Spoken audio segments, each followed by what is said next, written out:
afternoon and welcome to our COVID and smoking QnA agent walkthrough. My name is Joan Waweru, Neptune code XVV4Q0, and we are a group of three with Judy and Jean, and we developed this COVID and smoking QnA agent. And I'll show you how we built a domain-specific question answering system that can discuss smoking, COVID-19, and related topics like lung cancer. In this notebook is organized in 9 clear steps where we installed the dependencies, we downloaded and extracted the COVID-19 dataset, we filtered by keywords. So we'll zero in on abstracts that mention our focus terms, smoking, COVID-19, and lung cancer, then clean up any stray citations or weird formatting. The fourth process is extending with the WHO dataset, which is a second dataset, so as to broaden our scope and supplement the COVID-19 with another external dataset. We had keyword extraction and visualization using KeyBat, and we had the chunking, embeddings, and FAISS index. So this is where we break each abstract into manageable chunks, embed them using a BioBat model, and build a FAISS index so we can quickly retrieve relevant passages at query time. And then we did validation tests to ensure that our system works well, to measure the retrieval accuracy, and then we built the chatbot interface, which implemented the named entity recognition and sentiment analysis. So let's get into the agent itself and the code itself. So here we installed the different dependencies that we needed. So here we installed the llama index and its Hugging Face embeddings and LLM integrations and bits and bytes for efficient model quantization. We also added the Gradio to build our interactive interface, KeyBat and sentence transformers for keyword extractions, the Face CPU for fast vector search, transformers to load our language models, and word cloud for visualization. Here we imported our libraries. So we had the ORs RE to handle the file paths and run regular expression cleaning. We had pandas for dealing with the data frame, manipulating the metadata. We had the counter from the collections module, to help us quickly tally up keyword frequencies. We had, for visualization, for the validation, we brought in Seaborn and Matplotlib, and then we had word cloud to visualize our top terms, and then we had TQDM, which wraps our loops with a live progress bar, so we always know how far along a task is. And we also added the llama index ports that we would use. For the third part, we had the downloading and extracting of the COVID-19. So we saved the dataset into Google Drive because it was easier to mount it from there. And then this is part of the dataset, as you can see, which has two columns: the SHA, which is a unique paper identifier used to locate the original JSON, and the text column, which is the exact snippet from the abstract or body where a keyword appeared. This is a filtered dataset.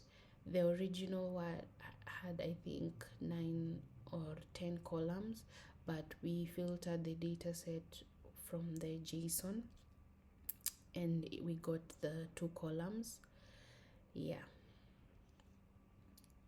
The next part was filtering the keywords. So in this section, we establish the exact terms we are using to identify the relevant abstracts. So the main topics were smoking, COVID, and cancer, and these were the different keywords that we used. We then combine them all into one master list so we can filter in a single pass. And then here we build a regular expression with Python's RE module. So this combined regular expression becomes our filter, and we'll apply it to every snippet text to keep only the passages that mention at least one of these key terms. And then in this code block, we define two utility functions, the contains terms and the clean text. So the contains terms takes a text string and returns true if it contains any of our keywords. So for example, if tobacco is in the text, it returns true, and if not, it returns false, or if it is null value, returns false. For the clean text, it prepares each snippet for downstream tasks by stripping out noise. So it first guards against the non-string inputs, returning an empty string if needed. We'll apply these two functions into our data frame to only the relevant abstracts, and then we run the clean text to ensure each snippet is sanitized before we extract keywords or build the embeddings. So here we convert the entire text column to strings, ensuring that there are no unexpected types slip through. So we'll apply the contains terms above to each row, keeping only those where the snippet mentions smoking, COVID-19, or lung cancer. So this is where we extend the data set. So that I'll give a short brief on the data set. So it's a special data set. It's a spatial data set that contains the locations and what was extracted from the original code 19, and the data set is unclean. The data set was produced by Charlie Harper and Ben Gorham of the Friedman Center, and we saw that it was relevant for it to be the second data set. So in this data set, we had the SHA, the unique paper identifier, we had the NER, this is the location, and then we have the sentence start and end, we have the source of the paper, the title, the date of indication, the license, abstract, published time, authors, and journal. So these were the columns. And then here we have this is where now we merge the two data sets. So as you can see here in the GPE, this is the second data set.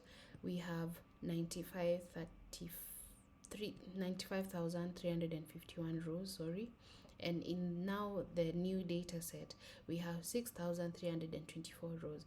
We see there's a decrease because we had to look for the rows that are related to each other. So if it's not related, the data is dropped. So that is why it has this few rows. So if, for example, the text has a null value or the abstract has a null value, the row will be dropped. And this is how the data set is looking like. As you can see, there are still null values, so we had to do individually filling up the null values and then dropping DOI, the published time, and the title. And now we have this clean data set that we are going to use from now. For the validation,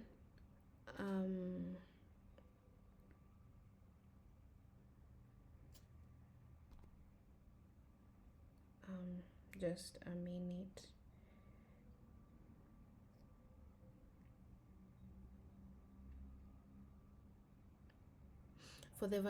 Here is the report of the two data sets. So as you can see here in the original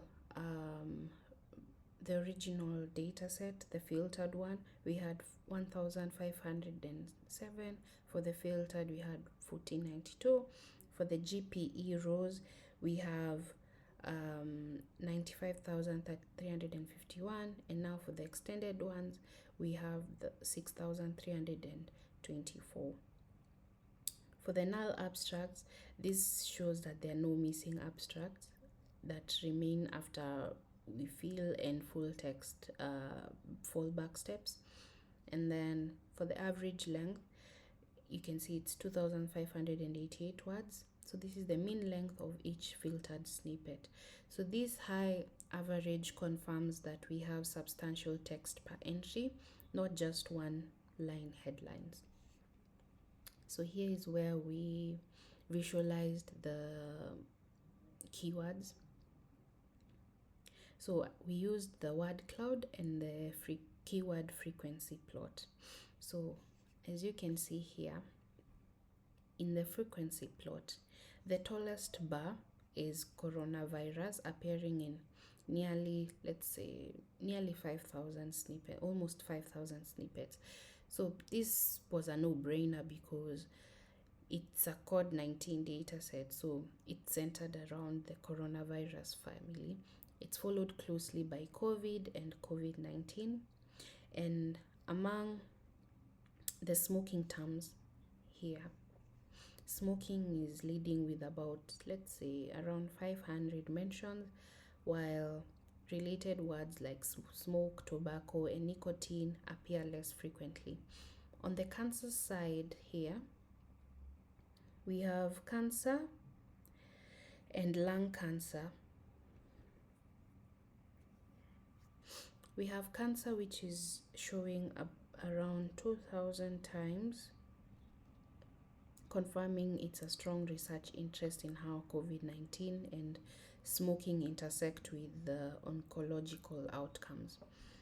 Now for the word cloud, the biggest words here we can see is patient. That's a no-brainer. We have COVID, the SARS-CoV, and this is just because we used a COVID-19 data set. Yeah, we can also see that risk is also a term here, and patient as well seems to be evident. Now for the keyword extractions, we use the KeyBAT. We use the DistillBAT model, and we initialize an empty list here for all the keywords, and then we make sure that the extended clean text has no missing values by filling any null with empty strings. And then inside the TQDM loop, we can watch our progress as we iterate over each cleaned snippet. And then here we just wanted to see which are the top 20 most common keywords. As you can see here, we have coronavirus and cancer, surprisingly, that have for cancer we have I think around 750. So it shows how intensive research on oncology is taking place in COVID and smoking context. And then we have coronavirus and chemotherapy. And we have notable terms like pneumonia, we have pandemic, we have diabetes, we have influenza. And yeah, we can confirm that our model isn't just focusing on our initial filter terms, it's uncovering the nuanced medical vocabulary scientists actually use when discussing smoking, COVID-19, and lung cancer. Now we go to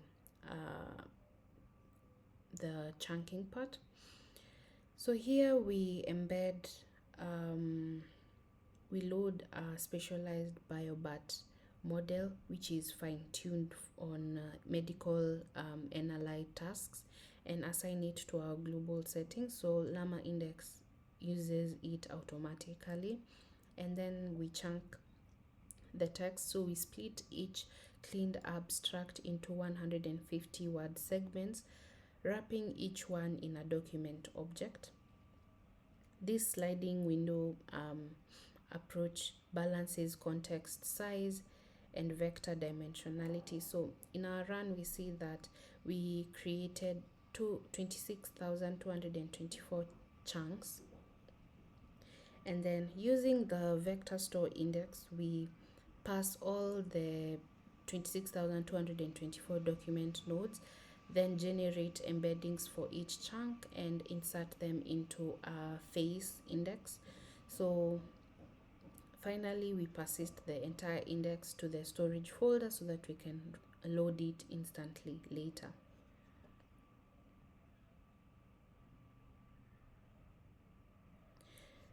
So here we just load it from our disk, the storage one, and then here we have the language model for the question and answering task.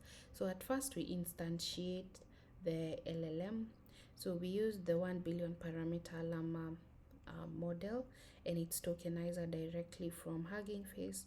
Then we set a 2048 token context window, and then the cap responses at 256 new tokens, and then we run on our GPU.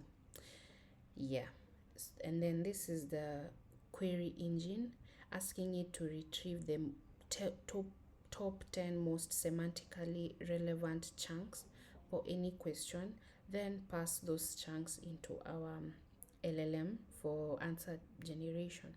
And then here we ask our agent this question: what are the effects of smoking? And as you can see here, it answers here: smoking is associated with an increased risk of COVID-19 infection.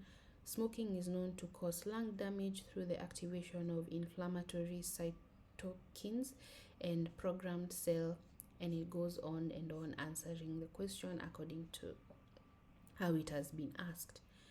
So here we have the building of the chat engine. So we set the global LLM, and then we instantiate the chat engine, and then we have the system prompt here, which sets the chatbot's persona and domain, which is a medical expert on smoking, COVID-19, and lung cancer, who answers factually and safely. And then here we have the NER, which will be implemented in the chat bot. So we have the named entity recognition, and then we use the D4Data biomedical NER all, which is a model fine-tuned on biomedical text. So it can spot terms like the diseases, the procedures, and chemicals with high accuracy, and the grouped entities, which is true. And then the device is 0 because of the GPU.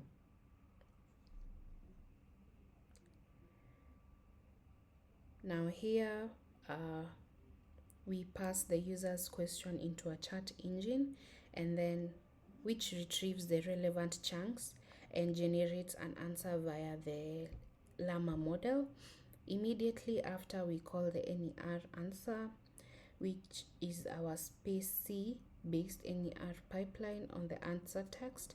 This returns a list of entity spans, like let's say diseases, procedures, history, location, or something like that, that the model recognized. And then we append the question answer tuple to our history list.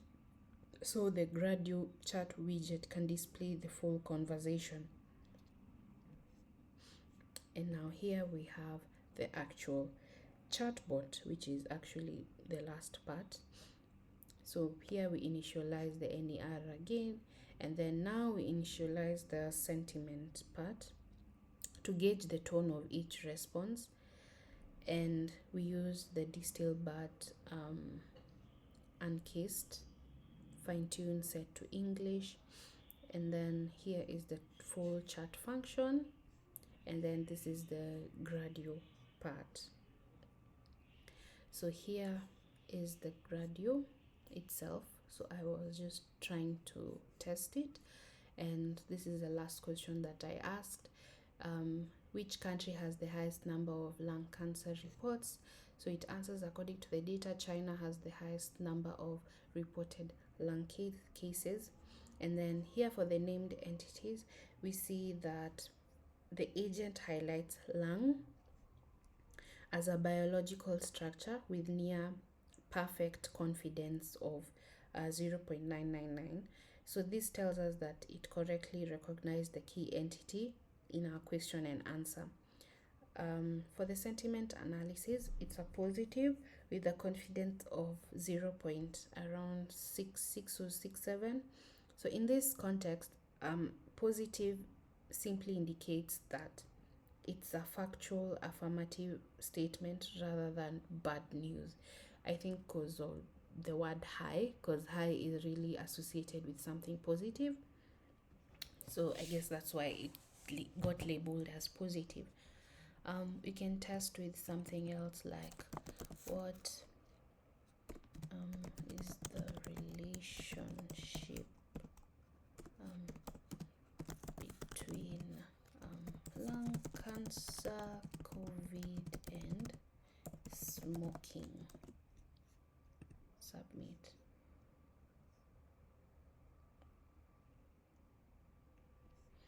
So it says a study published in 2020 found that smoking is a significant risk factor for lung cancer, and that smokers are more likely to die from COVID-19 than smokers.